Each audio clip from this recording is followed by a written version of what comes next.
So, in your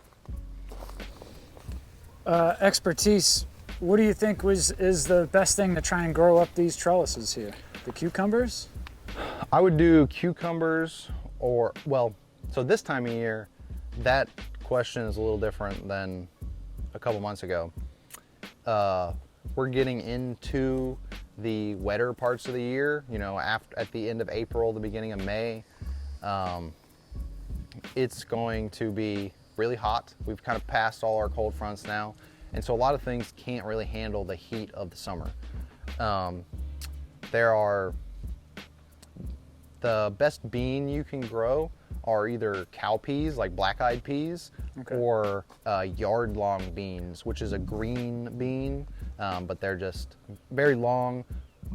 It's a tropical bean plant, and so they're well acclimated to the humidity and the heat of our summers. Squash is another option. Seminole pumpkins, if you could get them to climb this, which I know we talked about is not the easiest thing to do, Yeah. would do really well. I see you've got like English peas down there. Yeah. Butterfly peas. Are you familiar? I am. Those are a really good vining that can grow most of the year until it freezes. Okay. The flowers are edible and are traditionally used to make drinks, delicious teas, and also blue dye. And they're nitrogen fixers, so you know they will help the soil in your beds. But they are very fast growers, and they probably grow up this whole canopy. There's other things. Really, when you start looking at like growing in Florida in the summer, we look outside of Florida to very hot, humid climates. You know, Africa, Southeast Asia. You know, and then even some places in Central America. You know, we can find plants that are well adapted to these things. Just recently, there's a new type of, it's not a new type of squash, but it's new to the Americas. It's called Sakil, and it's a vining squash that grows like a winter squash, but it's really meant to be eaten young like a zucchini. And they're just really resistant to a lot of the powdery mildew and a lot of the vine borers that we have in the summers here. So things like that, tapping back into traditional kind of indigenous knowledge of like what were people growing before you just went to Publix and bought your zucchini off the shelf in the middle of December. Sure. It's what grows well seasonally in these areas. If one thing you could do, sweet potatoes would climb up this. Really? It wouldn't produce a tuber up here, but it would produce tubers in the ground. Right.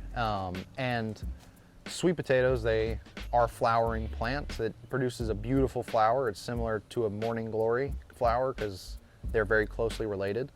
But the leaves of sweet potatoes are also edible and delicious. I saw you have some growing over there. I've got some over there. I've got some scattered around these beds, and I have one out front. And so, yeah. And do you know how to propagate sweet potatoes? From the potato, like the tubers from the potato? That is a way to start. Like if you have Okay. nothing, you can. Because that's how I've started. So if there's another way, Now that you have plants, you can cut the vine off your plant. Okay. And then set it in some soil, and it'll set roots and form. So when I was the first time I went to Galt's Landing, Jim gave me a cutting of the purple sweet potato. I don't know if it was a Japanese or something. Yeah, the purple sweet potatoes. Those are the best. Yeah. They're not quite as sweet, but they taste like taro. Yeah, they were great. But yeah, that cutting. I had them all planted on that backside over there, and it took up that whole backside of that tunnel there. And when the freeze came in December, unfortunately we lost the leaves, but we got maybe half a dozen of those purple sweet potatoes. And then just from sitting in a paper bag for a couple months, I've cut off the little tubers, and I've got one in the back here and one in the front. of the purple sweet potato. So Nice. I mean, you know, that's also that's a good actually way to from, propagate. those are from May last year that It survived. we dug them up, and I guess we didn't find them all. So That's the one thing about sweet potatoes. You will never find them all. They'll produce tubers up to 2.5 feet away from the base of that vine, and sometimes it's just like a thin root that's connecting it. So, you know, every time you harvest, there's almost always going to be at least a piece of a potato left that'll sprout back up. Right. So that's a really good perennial crop to grow. Some people use it as a ground cover for their food forest. I typically recommend against that if you're planning on eating the sweet potatoes, because when you have those, you know, bases around the base of your tree, if you were to rip those tubers out of the ground, inevitably you're going to end up ripping the root system of the tree that it's around. okay, So when I grow sweet potatoes for harvest, I like to keep them in their own kind of area where, you know, we're not going to damage any root systems or anything else. okay, Same thing if you're growing cassava or even moringa, you know, people harvest the roots of that. You know, those are things that you just have to take in mind when you're planting, because when you put that first seed in the ground, you never really think about like, what's this thing going to become Sure. in 6 months. my bok choys I grew in the concrete squares all along the backside of that bed, and you know, not thinking about how well they would grow, I should have succession planted maybe 3 and then 3. So you don't get them all at once. I had 10 all at once.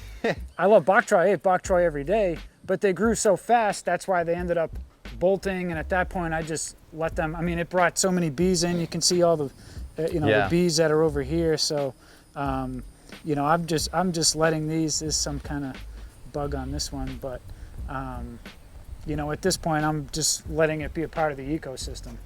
Yeah, I mean, that's great. You know, that plant fed you for a while, and now it's feeding some of the insects. And as I've given it to my friend. She's fed her bearded dragon with it. So nice. I love arugula. What I'll say is when you get rid of this, don't pull the whole plant up. Just Okay. cut it off at the base and leave the roots in the ground, because then those roots will break down and then feed the soils. okay, And so at that point, you know, you've completed the process. You gave something to the soil, it gave something back to you, that plant gave to the insects, and now you're... Now, is that something specifically to the arugula, or should I have done that with the bok choys as well? Anything that is not going to come back from its roots, I leave the roots in the ground. Okay. You know, unless it's like a sweet potato or a carrot or, you know, something that you're pulling out the root systems with. Like these turnips you got here, I'd say these are definitely ready to go. That's a radish. Oh, is it a radish? Yeah. Okay, you It's- got another one Yeah. popping up Well, over they there. should have that been are pulled a long time ago, but massive. they're kind of just on their own now. And then these are onions. Mm-hmm. I think they're bunching onions. Is this garlic? That is an onion. Is it? It started. Oh, you just planted the top? I planted the whole thing actually. Like the whole bulb? Yeah. It's only been in there about a week. I'm just curious to see what happens. It just started doing that inside with all the other onions. So I just brought it out here and said, I'm just going to stick it in here and see what happens. So They'll reroot, but it, you know, that bulb's already there. And so it's just going to grow greens. And Okay. then, so, you know, you can harvest those. Probably a bit oniony, but then in the summers, that foliage will die back. And then most likely it'll just kind of turn to mush. But yeah, harvest the greens off of it while you can. cool. Thank you for watching Mike's in the Garden. To check out all of our clips and videos with our walk and talk with Sam Igo from Central Florida Abundance, click on the link in description below. We have a whole playlist. And please feel free to comment with any questions. Reach out to Sam. And please like and subscribe. More great content from Mike's in the Garden and my Central Florida Food Forest. Peace and love, everybody.